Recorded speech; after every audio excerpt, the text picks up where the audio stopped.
Doctor,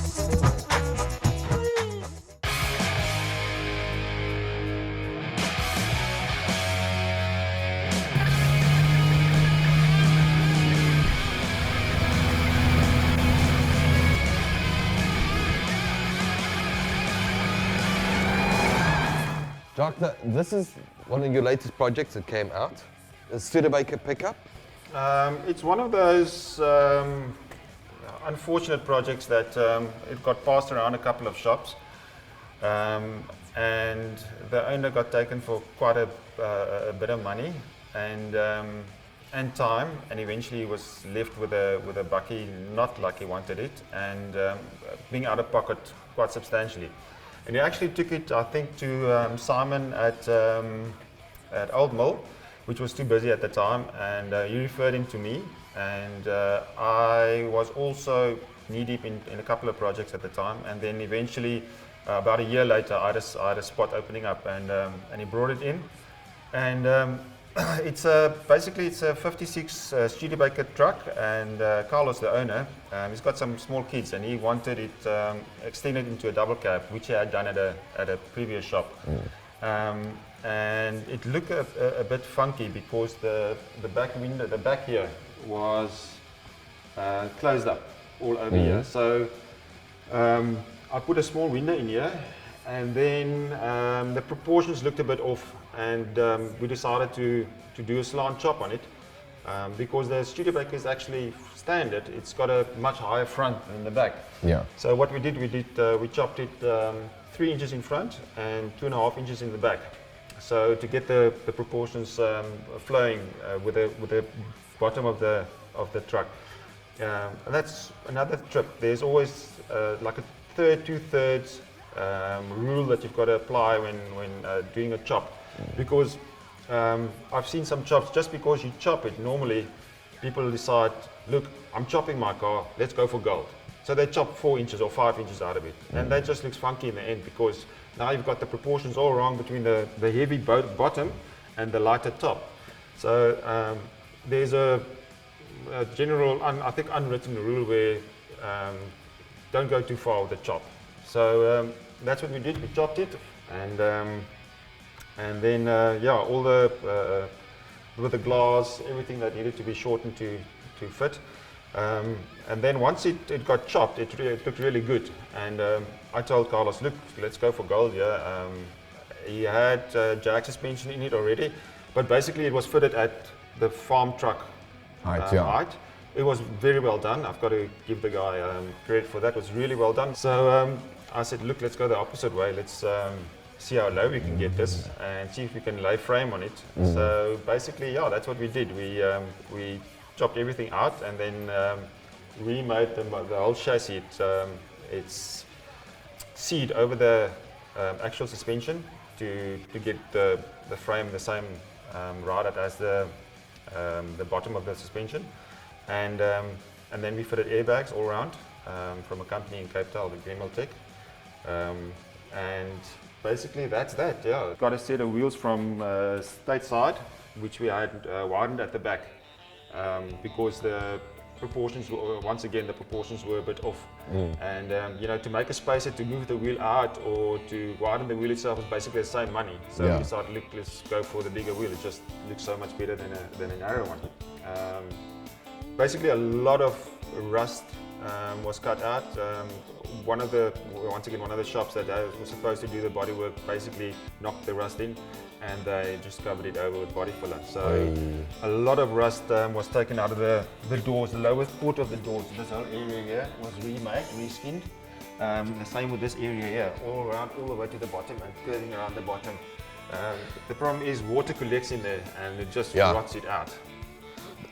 We did that part in the sheet metal course, didn't we? I think you actually made half. I made half of that. Yeah. What do you want to show us the motor and show what you've done here? Yeah, I could. The front bumper, you can have a quick look here.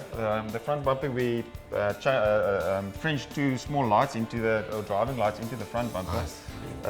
And then I had it re-chromed. The thing is so massive, the front, you know, they spent ages straightening the grille and re-chroming it. That's a lot of chrome on That's a lot of chrome. The guy spent about a year getting the chrome done on the front here. But it came out pretty nice in the end. We're pretty shocked with it. Beautiful. Well, basically this is your 350 Chevy. You know, I like a proven combination, and this is as proven as it gets, I suppose. So it's a 350 with a steel crank and scat rods. We've got some protective pistons in there, and some double hump camelettes, which has been ported and flowed. Yeah, the tappet covers, I'm so sick and tired of seeing Edelbrock tappet covers at shows. We decided to get something different. These are handmade tappet covers that we got from the States, and I think they finished the engine off a bit better than the normal stuff we got. More aggressive. I mean, I love the welding and stuff that's on there. Yeah, it's beautifully done. It's beautifully done. So, and you know, I like to show stuff like that. It's small things, but you can pick it up. Another thing is we fitted power steering to it, and this is basically one of your stainless steel bottles that you drink from. That's one of the things, you know, I try to bring in different things into the engine bay, and that is one of them.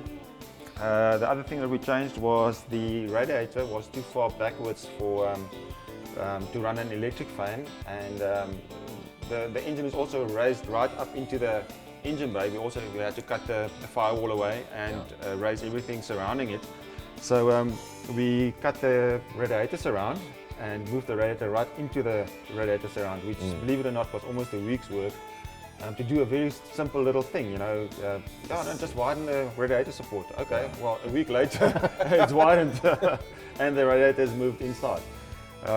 Now, did you have to raise the motor in order because of the big suspension?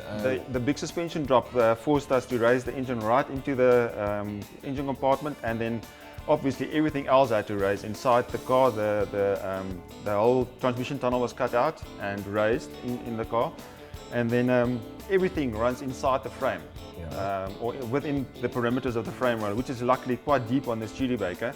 So what we did was we boxed the complete frame and built a custom cross member in the center just to stiffen everything up, especially with the air ride.